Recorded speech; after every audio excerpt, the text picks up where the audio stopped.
के प्रति, क्षेत्र के विकास के प्रति जो भाव है वो हमेशा बना रहना चाहिए। अभी तक हम एक कार्यकर्ता के रूप में काम कर रहे थे, लेकिन अब हम एक जनप्रतिनिधि के रूप में काम कर रहे हैं और जनप्रतिनिधि से जनता की आशा, अपेक्षा, अभिलाषा बहुत ज्यादा होती है। इसलिए अपने द्वार पर आने वाले किसी भी व्यक्ति को कभी निराश मत करना। हमारे द्वार पर आने वाला व्यक्ति बहुत आशा लेकर आपके पास आता है।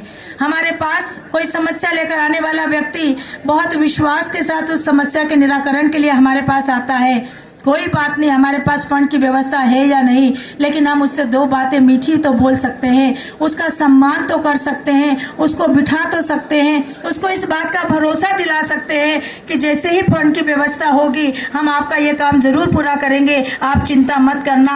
वो आदमी संतुष्ट हो जाएगा, वो समूह संतुष्ट होकर जाएगा कि हमारी सुनी गई, हमारी बात हमने पहुंचा दी, अब निश्चित रूप से हमारा काम होगा। ये वास्तव में ये वातावरण हमारे क्षेत्र में हमारे जनप्रतिनिधियों को अब बनाने की आवश्यकता है, क्योंकि अब काम शुरू हो गया है, लगातार विकास के काम हो रहे हैं, लगातार लोगों की अपेक्षाएं हमसे है। हम जानते हैं कि सबके सारे काम हम नहीं करा सकते, लेकिन हम धीरे धीरे सबके काम करा देंगे, ये विश्वास उसको निश्चित रूप से दिला सकते हैं। इसलिए सारे जनप्रतिनिधियों से मैं यही कहना चाहूंगी कि अब आपका जीवन अब आपका नहीं है, अब आपका जीवन जनता के लिए समर्पित हो गया है। अभी एक कार्यक्रम में हमारे भाई यहाँ पर महापौर परिषद के सदस्य आ गए हैं, वार्ड क्रमांक 54 के पार्षद हमारे भाई जितेंद्र शुक्ला जी एक मंच से कह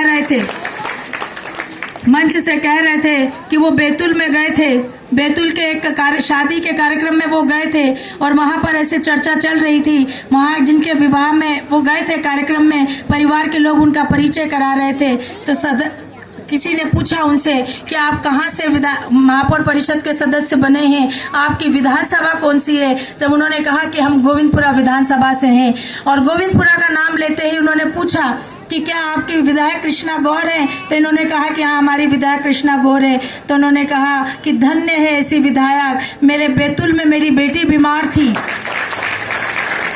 उन्होंने कहा कि मेरी बेटी बीमार थी, यहाँ के डॉक्टरों ने कहा कि ये तुम्हारा पैसा खत्म हो गया है, बहुत आवश्यकता इलाज की है, इलाज के लिए पैसे की आवश्यकता है, लेकिन पैसा अगर मिल सकता है तो मुख्यमंत्री स्वच्छानुदान से ही मिल सकता है। तो किसी विधायक, किसी जनप्रतिनिधि का पत्र अगर आप मुख्यमंत्री निवास तक पहुंचा देंगे, वहां से फंड आ जाएगा तो आपकी बेटी का इलाज हो जाएगा। उन्होंने कहा कि बैतूल में हमने प्रयास किए, हमें किसी से सफलता नहीं मिली। उसके बाद डॉक्टरों ने कहा कि आप भोपाल चले जाइए, भोपाल में किसी विधायक के पास आप चले जाना, वहां से आप नोट करवा लेना, आप लेटर बनवा लेना, वहां आपकी मदद हो जाएगी। वो भोपाल आए, वो यहाँ पर भी कई जगह गए, लेकिन उन्हें कहीं सफलता ना मिली।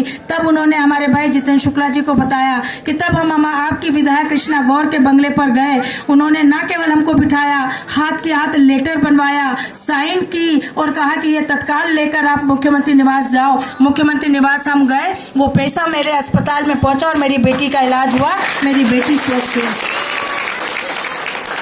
वास्तव में ये भाव हमारे अंदर होना चाहिए, क्योंकि हम परोपकार के काम करने के लिए आए, हम जनता की सेवा करने के लिए आए हैं। मुझे बहुत खुशी होती है ये आप सबके बीच में ये बात रखते हुए कि मुख्यमंत्री स्वच्छानुदान से जितने पत्र हमारे पास आते हैं, किसी पत्र में साइन करने में हम देरी नहीं करते, क्योंकि हम जानते हैं कि मेरे एक साइन करने से मेरे उस परिवार के उस व्यक्ति को अगर अच्छा स्वास्थ्य मिलता है, उसका इलाज होता है, तो सारे काम छोड़कर सबसे पहला काम मुझे ये परोपकार का करना चाहिए, इस प्रकार का करना चाहिए। और इसलिए आज हमारे सभी जनप्रतिनिधियों को मैं कहना चाहूंगी कि विकास के काम तो हम लगातार कर ही रहे हैं, विकास के कामों में हम कोई कमी नहीं रखेंगे, लेकिन हमें अब परोपकार के काम भी करना है। अपना व्यवहार, अपनी शालीनता, अपनी मर्यादा से जनता का विश्वास भी जीतना है, क्योंकि अब आपके अभी तक हमारे कामों के आधार पर, हमारे व्यवहार के आधार पर नगर निगम में हमें सफलता मिली, अब नगर निगम में आपके कामों के, आपके व्यवहार के आधार पर हमें विधानसभा में सफलता मिलेगी।